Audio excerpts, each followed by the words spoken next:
In this step, we're going to talk about the proper service procedure for locating your transmission pan mounting bolts and breaking them loose prior to pan removal. Pop on my creeper here and roll underneath the vehicle. All right, once I've slid it underneath the vehicle and located my transmission pan bolts, I'm going to go ahead and break them all loose. You're only going to want to put a couple turns on them, taking them out. Don't take them all the way out.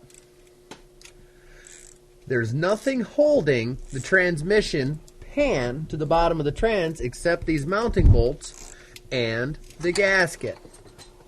Now the gasket's pretty sticky and will hold the pan on there most of the time. If you were to take all of the bolts out all the way, the pan may drop in your face, covering you with hot transmission fluid. I'm going to want to avoid that. What I'm going to do is break them all loose, slide my drain pan underneath the transmission, and thump on the trans pan from a distance with a rubber mallet to break that free. Now, most transmission pans do not have a drain plug in them. All of that fluid is trapped in the depth of the pan. So you're going to want to get your drain pan as close as possible to the trans pan before thumping it with your hammer.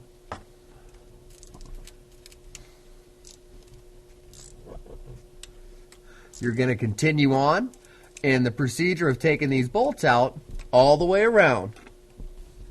And that is the proper way to break loose your transmission pan mounting bolts.